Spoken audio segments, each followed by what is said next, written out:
2002년 월드컵 축구 국가대표 선수였던 이영표 선수는 월드컵이 끝나자 마음속에 소원이 생겼습니다.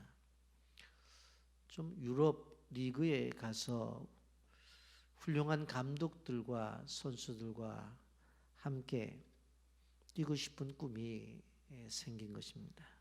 그런데 자신이 아무리 생각해도 불가능하다는 생각이 듭니다. 신체 조건도 뛰어난 것이 아니고, 그리고 지금까지 국내에서만 활동을 했기 때문에 특별히 누가 그를 불러갈 일도 없다, 그런 생각이 들었던 것입니다. 그때 그가 할 수 있는 것은 기도밖에 없구나 하고 하나님 앞에 엎드려 기도하기 시작을 했습니다. 근데 기도하는 중에 히딩크 감독이 한국을 찾아와서 바로 이영표 선수를 네덜란드의 한 구간으로 데리고 가는 것입니다. 그는 이렇게 고백을 합니다. 자기가 유럽으로 갈 수 있었던 것은 전적인 하나님의 은혜였습니다. 이런 일들을 통해서 그는 하나님의 살아계심을 경험하고 그의 믿음이 더욱더 커지게 된 것입니다. 오늘 우리는 사역자 임명주의를 맞았습니다. 그냥 단순히 직분을 받은 것으로 끝나는 것이 아니라 그 직분은 사역을 위해서 직분을 주었기 때문에 우리는 사역자라고 하는 것입니다. 우리는 우리에게 주신 직분이 명예롭다고 하는 것을 생각해야 됩니다. 왜냐하면 교회 안에서 직분을 줄 때에 아무에게나 주는 것이 아닙니다. 믿을만 하니까, 그리고 더 나아가서 감당할 수 있으니까 그 직분을 주시는 것입니다. 그리고 직분은 교회로부터 임명을 받지만, 그러나 하나님께서 교회를 통해서 사역을 맡기시는 것입니다. 그런 관점을 오늘 말씀을 통해서 나누기를 원합니다. 우리 영상 보고 말씀 계속하겠습니다. 구나완이라고 하는 형제가 있었습니다. 그렇게 좋은 학교를 나온 형제는 아니었어요. 그러나 모임을 아주 사랑하는 그런 형제였습니다. 그리고 주님을 굉장히 사랑하는 형제였습니다. 이 형제는 간사가 되고 싶은 게 꿈이었어요. 그래서 이제 우리가 간사를 모집한다 그러니까 이 형제가 지원을 했습니다. 근데 간사들 모두가 다 이 형제는 간사로서 좀 안 어울리는 것 같습니다, 이렇게 얘기를 했어요. 그 형제는 굉장히 실망을 했습니다. 자기가 하나님을 섬기기 위해서 간사가 되는데 왜 나를 뽑아주지 않습니까? 그러면서 아주 괴로워했어요. 그래서 저도 기도를 하다가, 그래, 이 형제가 일할 것이 반드시 있을 것이다. 그래서 제가 그 다른 간사들에게 제안을 했습니다. 나는 우리 구나완이라는 형제가 간사가 됐으면 좋겠다. 다른 형제들도 오케이 해서 그 구나완을 간사로 뽑았습니다. 구나완 형제가 간사가 된 다음에 얼마나 열심히 일을 하는지 몰라요. 그 형제 때문에 우리 조이 안에 있는 시설물들은 반짝반짝 빛이 나기 시작했습니다. 정말 헌신해서 주님을 섬겼어요. 목요일날 첫째 시간부터 간행일을 마치고 나왔는데 송 교수님 댁에서 전화가 왔는데 좀 급한 전화 같았습니다. 그래서 전화를 했습니다. 보통 제가 집에 전화를 하면 우리 집사람이 받아야 됩니다. 근데 전화를 받은 게 다른 간사였어요. 그래서 뭔가 느낌이 굉장히 이상했습니다. 저한테 뭐라고 얘기했냐면 구나완 형제가 죽었습니다, 그렇게 말했어요. 구나완이라고 하는 이름은 굉장히 흔한 이름입니다. 우리 나라식으로 한다면 뭐 영수 뭐 이런 정도. 그래서 제가 물어봤습니다. 전화로 어떤 구나완? 이렇게 물어봤어요. 그랬더니 그 간사가 뭐라고 얘기했냐면 우리 구나완이요, 이렇게 말했어요. 우리 구나완이요. 아침에 갑자기 죽었다는 얘기를 듣게 됐다고. 눈물이 얼마나 나는지. 그 형제가 이제 죽었기 때문에 그 사무실에 있는 물품들을 정리했습니다. 그런데 메모를 해놓은 게 발견됐어요, 구나완 형제가. 근데 거기 보니까 그 형제가 어느 날 이런 글을 써놨습니다. 나는 주님 섬기다 주님 만나고 싶습니다. 우리는 그 형제가 그런 글을 썼는지 몰랐어요. 우리는 그 형제가 가장 실력이 없다고 생각하고 있었어요. 근데 그 형제는 나는 주님 섬기다 죽고 싶습니다, 그렇게 결심을 써놨어요. 그 형제가 섬긴 일은 그렇게 사람들이 높이 평가하는 일들이 아니었어요. 늘 청소를 해야 됐고 오토바이가 고장나면 그것을 고쳐주고 하는 일들을 했습니다. 그러나 그 형제가 주님 품에 돌아간 다음에 조이 사역은 아주 힘들어졌습니다. 왜냐하면 그것을 메꿀 사람이 없었어요. 저는 구나완 형제를 생각할 때마다 언제나 이 노래가 생각납니다.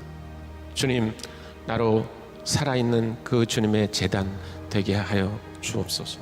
주님 앞에 여러분의 삶을 드리기를 바랍니다. 한 형제가 조이선교 안에서 사역한 내용들을 통해서 우리 은혜를 받았는데, 사역자라고 하는 소위 직분을 받은 분들은 어떻게 해야 되느냐? 첫째로 기도해야 된다고 하는 것입니다. 오늘 본문 시편 116편은 다윗이 지은 시입니다. 그런데 다윗이 어떠한 경험들을 했는가 하는 것을 우리는 추측해 줄 수가 있습니다. 오늘 3절 말씀에 보면 사망이 주리 나를 두르고 수월의 고통이 내게 이르므로 내가 환난과 슬픔을 만났을 때라고 말을 합니다. 그럼 수월 그렇게 되어지면 무덤과 지옥이라고 이렇게 우리는 이해하면 됩니다. 그런 삶 속에서 지옥의 고통을 맛보았다는 것입니다. 죽음의 공포에 휩싸인 적도 있었다고 하는 것입니다. 희망이 다 사라지고 큰 환난과 슬픔을 그는 경험하고 있는 것입니다. 다윗은 삶을 통해서 이런 경험들이 많았어요. 사울을 위해서 수금을 타게 되어질 때 갑자기 사울이 다윗을 죽이려고 창을 던집니다. 하나님이 도와주시지 않았더라면 즉사했었을 거예요. 자녀들 때문에도 많은 눈물을 흘렸습니다. 배다른 다니들이 서로 죽고 죽이는 일들이 있습니다. 그리고 큰아들 압살롬의 반역에 의해서 맨발로 도망을 가야 했습니다. 사무엘하 15장 30절에 보면 다윗이 감람산 길로 올라갈 때에 그의 머리를 그가 가리고 맨발로 울며 가고 그와 함께 가는 모든 백성들도 각각 자기의 머리를 가리고 울며 올라가니라 그렇게 말씀하고 있습니다. 다른 사람도 아닙니다. 친아들입니다. 그도 가장 사랑하는 아들입니다. 그런데 그 사랑하는 아들에게 쫓김을 받아 도망가야 했습니다. 반란이 평정되었을 때에 그 아들을 살리기를 원했어요. 원수 같은 자식이지만 그래도 언젠가는 애비의 마음을 알아줄 줄 알았어요. 그래서 아버들을 용서하려고 했어요. 그런데 그때에 요압 장군이 무참하게 자기 아들을 살해하고 맙니다. 다윗은 너무나 마음이 아파서 목나 울지요. 사무엘하 18장 33절 하반절에 보면 내 아들 압살롬아 내 아들 압살롬아 차라리 내가 너를 대신하여 죽었다면 압살롬 내 아들아 하면서 눈물을 지어요. 이 눈물은 다른 눈물이 아니라 그냥 눈물이 아니라 피눈물이었어요. 다윗의 생에는 이런 일들이 많이 있었습니다.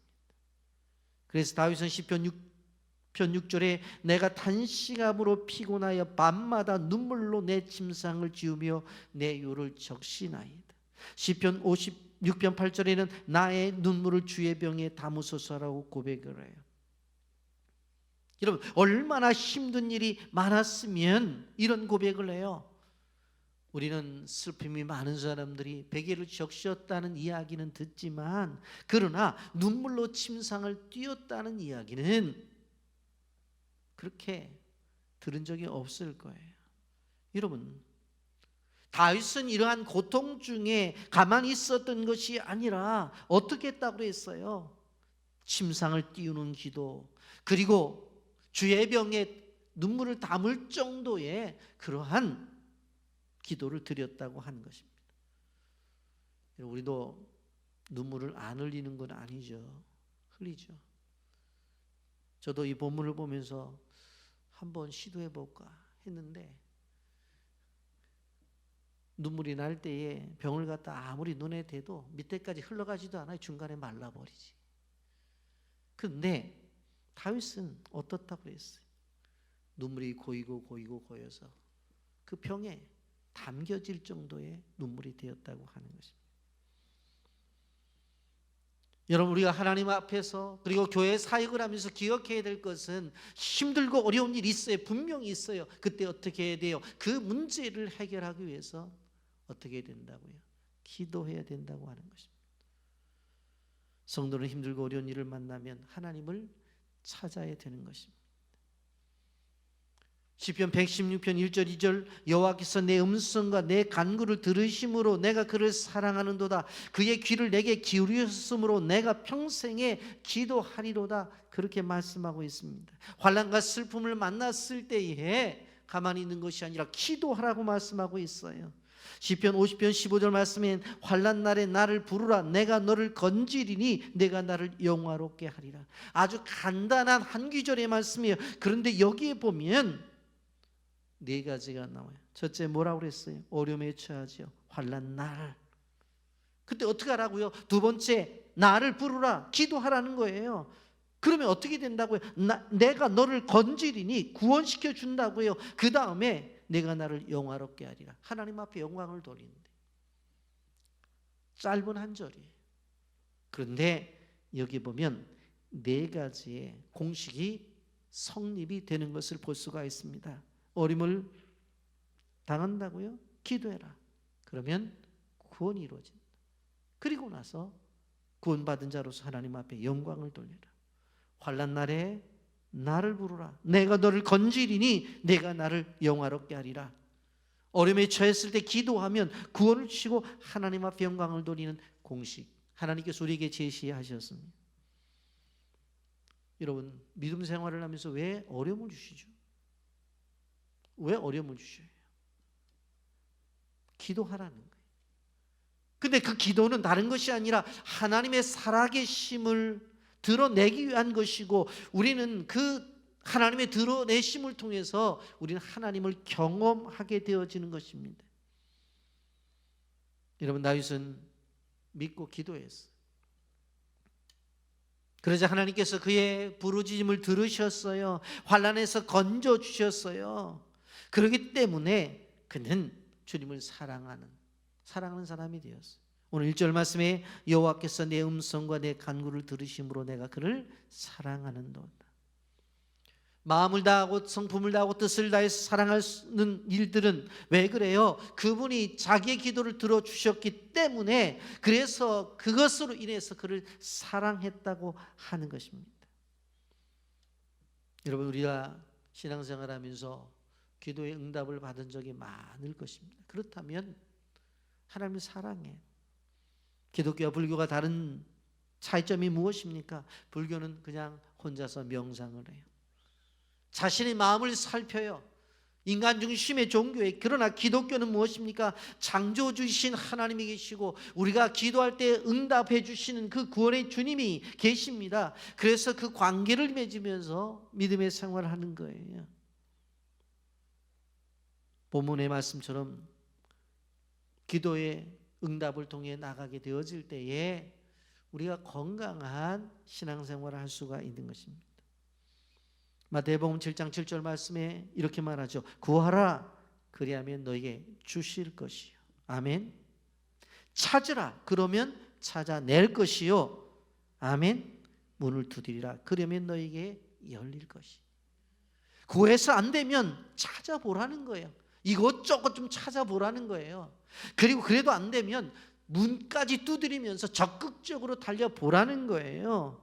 구하는 이마다 받을 것이요 찾는 이가 찾아낼 것이요 두드리는 이에게 열릴 것이니라. 여러분, 기도에 대한 약속입니다. 연이어서 7장 9절부터 11절에 이렇게 말합니다. 너희 중에 누가 아들이 떡을 달라 하는데 돌을 주며 생선을 달라는데 뱀을 줄 사람이 있겠느냐? 너희가 악한 자라도 좋은 것으로 자식에게 줄 알거든 하물며 하늘에 계신 아버지께서 구하는 자에게 좋은 것으로 주시지 않겠느냐? 분명히 성경은 말씀하고 있습니다. 하나님 우리에게 좋은 것으로 주시기를 원하셔요.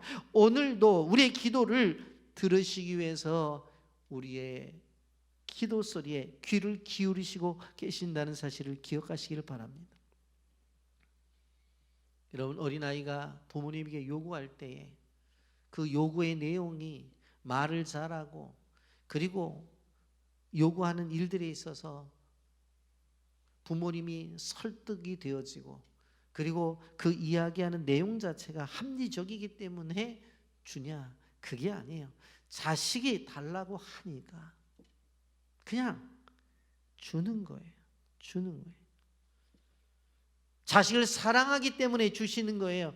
우리가 하나님 앞에 기도할 때도 마찬가지예요. 어떤 때는 말도 안 되는 기도를 드릴 수가 있어요. 어떤 때는 합리적으로 이해가 안 되는 기도를 드릴 때가 있어요. 그런데 하나님이 우리 아버지시기 때문에 주시는 거예요.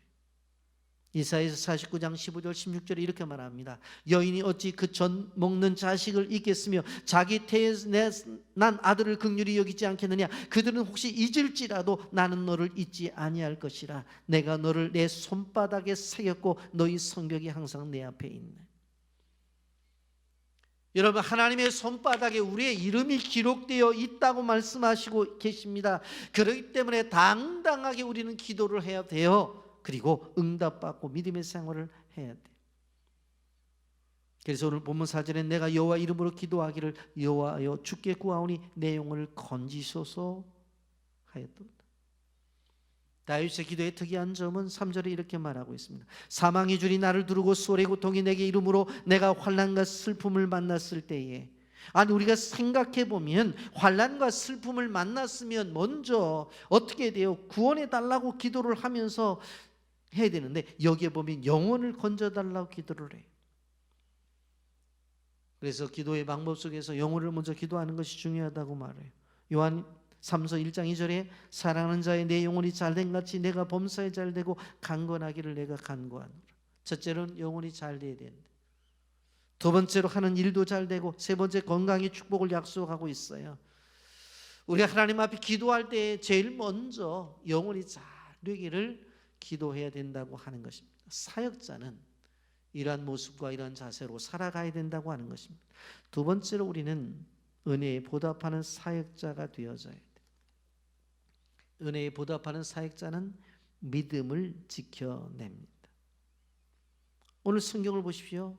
다윗은 고통 중에도 믿음을 잃지 않았습니다. 10절 말씀해 보니 내가 크게 고통을 당하였다고 말할 때에도 나는 믿었도다, 그렇게 말합니다. 고통 중에서도 그건 하나님을 신뢰했다고 하는 것이에요. 여러분, 고통이 심하다 보면 하나님을 망각하기가 쉬워요. 어떤 경우에는 고통이 너무 심하면 이 하나님을 믿어도 소용이 없다고 하나님을 떠나는 사람들이 있어요. 문제만 집중해 보면 하나님이 눈에 들어오지를 않아요. 여러분, 고통의 문제가 얼마나 심각했던지 시인은 11절에 모든 사람이 거짓말쟁이라고 말할 정도로 사람들에게 실망을 하고 있어요. 많은 사람들에게 상처를 받았다는 이야기입니다. 자기 편이라고 생각했던 사람들이 어느 한순간에 자기를 버리고 다 떠나가 버렸어요. 그래서 내가 그게 고통을 당하였다고 말할 때에도 나는 믿었도다라고 말을 하고 있어요. 여러분, 이것이 중요합니다. 요즘 새벽에 우리가 욥기의 말씀을 묵상하고 있는데 욥기서를 보세요.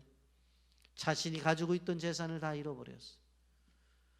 아들 7에 딸 3이 한 번에 죽어버렸어요. 그리고 더 나가서 이제 자기에게 위로를 주겠다고 온 친구들도 손가락질을 하면서 죄인이라고 이야기를 해요.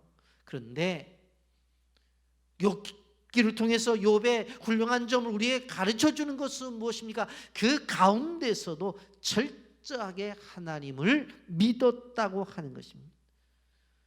철저하게 그러한 상황 속에서도 하나님을 포기하지 않았다. 여러분, 우리는 믿음을 지키는 것이 얼마나 중요한지를 알아요. 그래서 교회 안에서 사역을 하게 되어질 때 어떠한 상황 속에서도 하나님을 믿는 믿음은 변해서는 안 된다. 아멘. 두 번째로 하나님 앞에 행동을 해야 됩니다. 9절 말씀 보면 내가 생명이 있는 땅에서 여호와 앞에 생하리로다 라고 말씀하고 있어요. 여호와 앞에라는 단어가 중요해요. 하나님 앞에서 살아가는 것, 하나님을 의식하며 살아가는 것이 중요하다고 하는 것입니다. 여러분, 신앙생활은 다른 것이 아닙니다. 언제나 하나님을 의식하면서 살아가는 것, 그게 신앙생활입니다. 여러분, 우리가 직분을 받아서 믿음의 생활을 하게 되어질 때 늘 그 직분자는 하나님 앞에서 생각하고 하나님 앞에서 행동하고 하나님 앞에서 움직여야 된다고 하는 거예요. 교회 안에서 예배 드릴 때만 하나님 앞이 아니에요. 여러분의 삶의 현장 속에서 하나님 앞에.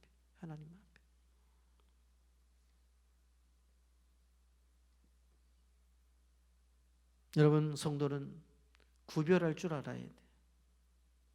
신앙생활이라고 하는 것은 하나님을 바라보고 하는 것이지 사람 보고 하는 것이 아니에요. 어떤 경우에는 이런 사람들도 있어요. 교회 안에서 상처를 받았다고 해서 떠나는 분들이 계셔요. 왜 그럴까요? 하나님 바라보지 않고 사람 바라봤기 때문에 그런 거예요.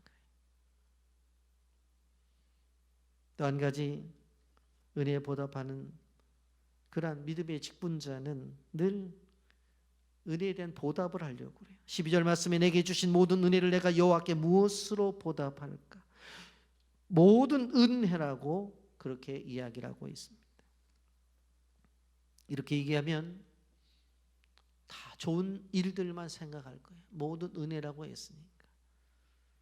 여러분, 그런데 세상적으로 생각하면 고난은 시련과 아픔이지만 신앙의 눈으로 해석하면 은혜일 수가 있습니다. 여러분, 진정한 은혜는 시련과 눈물과 고통과 슬픔과 함께 온다는 것을 알아야 돼요. 어려움이 없이 좋은 일들만 계속되어지면 우리 인간은 자기 중심적이 되어지고 교만해지기 쉽습니다. 그렇기 때문에 오늘 시편의 기자인 다윗은 어떻게 해요? 끊임없이 자기에게 주신 은혜를 보답하려고 하며 그 속에서 감사가 나오는 것을 볼 수가 있습니다. 여러분, 찬바람을 이기고 피어난 국화꽃이 향기롭습니다. 아름답습니다. 시련 속에서 하나님의 은혜를 기억하고 감사하는 삶이, 이것이 더 감동적이라고 하는 것을 우리는 기억해야 돼요. 가까이 오늘이 있기까지 부모님의 은혜를 한번 생각해 보세요. 이루 말할 수 없는 희생과 사랑과 눈물의 기도가 있었기 때문에 오늘의 우리가 있는 것입니다. 하나님도 마찬가지입니다. 하나밖에 없는 독생자를 이 땅에 보내주셔서 그분의 희생이 있었기 때문에 내가 구원을 받고 하나님의 자녀가 되었어요. 하나님의 은혜는 거저된 것이 아니라 엄청난 희생이 동반된 것입니다. 이 은혜를 생각할 시편 기자는 내게 주신 모든 은혜를 내가 무엇으로 보답할까? 그렇게 말하고 있습니다. 우리는 찬양을 드립니다. 하나님, 한 번도 나를 실망한 적 없으시고 언제나 공평과 은혜로 나를 지키셨네. 오 신실하신 주, 오 신실하신 주, 내 너를 떠나지 않으리라, 내 너를 버리지 아니리라 약속하셨던 주님, 그 약속을 지키사 이후로도 영원토록 나를 지키시리라 확신하네. 우리 다 같이 한번 찬양 드리겠습니다. 하나님, 한 번도 나를 실망시킨 적 없으시고 언제나 공평과 은혜로 나를 지키셨네. 오 신실하신 주, 오 신실하신 주, 내 너를 떠나지도 않으리라, 내 너를 버리지도 않으리라 약속하셨던 주님, 그 약속을 지키사 이후로도 영원토록 나를 지키시리라 확신하네. 2절도 같이 부릅니다. 지나온 모든 세월들 돌아보아도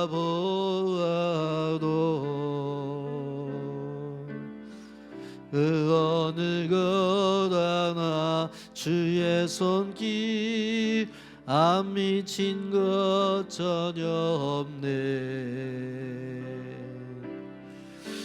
신실하신 주, 신실하신 주, 내 너를 떠나지도 않으리라. 내 너를 버리지도 않으리라. 약속하셨던 주님,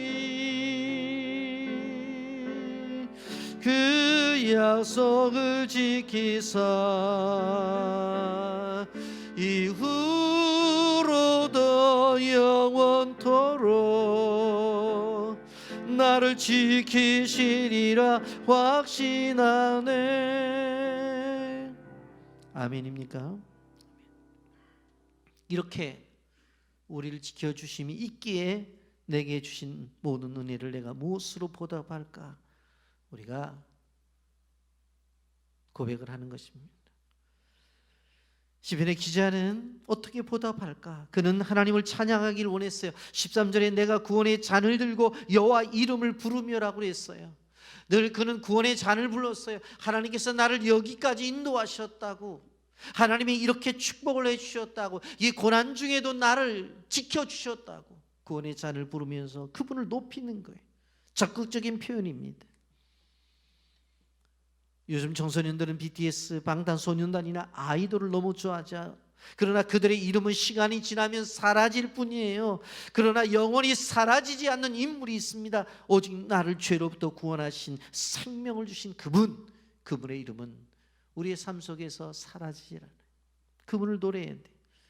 그리고 17절은 내가 주께 감사제를 드리며 여호와 이름을 부르리라고 했어요.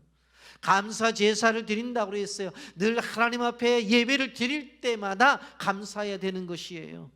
누가복음 17장에 보면 예수님께서 10명의 나병 환자들을 치료해 주셨죠. 근데 오직 온 사람은 한 명뿐이었어요. 예수님 이렇게 말씀합니다. 그 9인 어디 있느냐.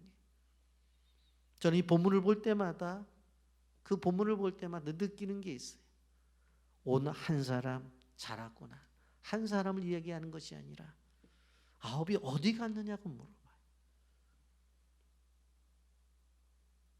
하나님께서 우리와의 관계 속에서 100마리의 양이 있었는데 안에 있는 99마리를 물어보는 것이 아니라 한 마리가 어디 갔느냐고 그 한 마리를 찾아 나가요. 잃어버린 양을 하나님 귀하게 보시는 그 한 마리를 찾으러 나가는. 하나님 앞에 은혜를 받았는데 우리가 생각해 보면 찾아온 한 사람, 그 사람을 인정해주고 그 사람에 대해서 이야기를 하면서 해야 될 것 같은데 9을 찾고 계시잖아요. 하나님 우리에게 주신 은혜를, 하나님은 잊은 자에 대해서 하나님이 가슴 아파하신다는 거예요. 가슴 아파하신다는 거예요. 스펄전 목사님 이렇게 말을 했어요. 하나님은 촛불에 감사하는 자에게 등불을 주시고 등불에 감사하는 자에게 달빛을 주시고 달빛에 감사하는 자에게 태양빛을 주시고 태양빛에 감사하는 자에게 천국의 광명을 주신다. 아멘입니까? 촛불에 감사하세요. 하나님 등불 주십니다. 등불에 감사하세요. 달빛 주십니다. 달빛에 감사하세요. 태양빛을 주세요. 태양빛에 감사하세요. 하늘나라의 광명으로 여러분에게 함께 하시는 것입니다. 시편 50편 23절 말씀에 감사로 제사를 드리는 자가 나를 영화롭게 하나니 그의 행위를 옳게 하는 자에게 내가 하나님의 구원을 보이시겠다고 말씀을 하고 있습니다. 감사하는 자에게 하나님의 구원이 보여진대요. 아시겠어요?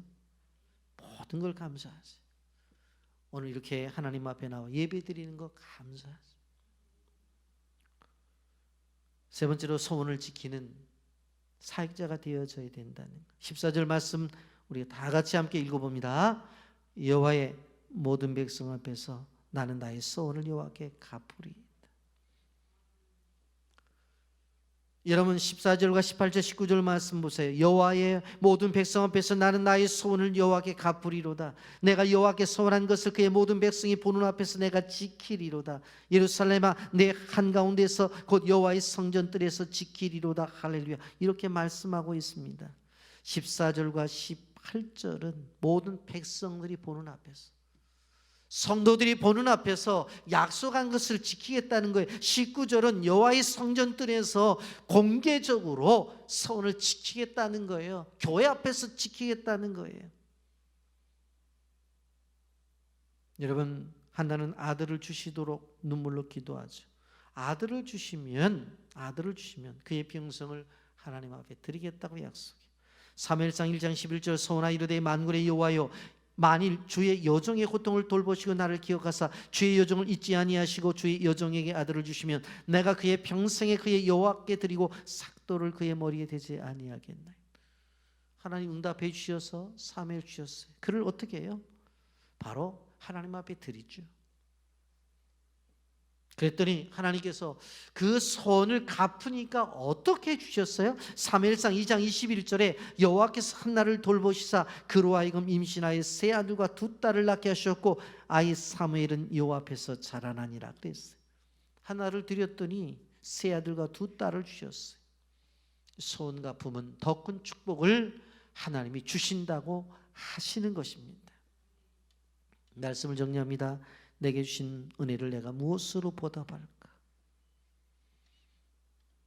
기도의 자리에 들어가야 돼요. 더 깊은 기도의 체험이 있어야 되는 것입니다. 하나님의 이런 반드시 기도가 동반되어져야 된다고 하는 것입니다. 여러분, 하나님의 사역은 기도로 시작해서 기도로 마치는 것이 바로 당연한 거예요.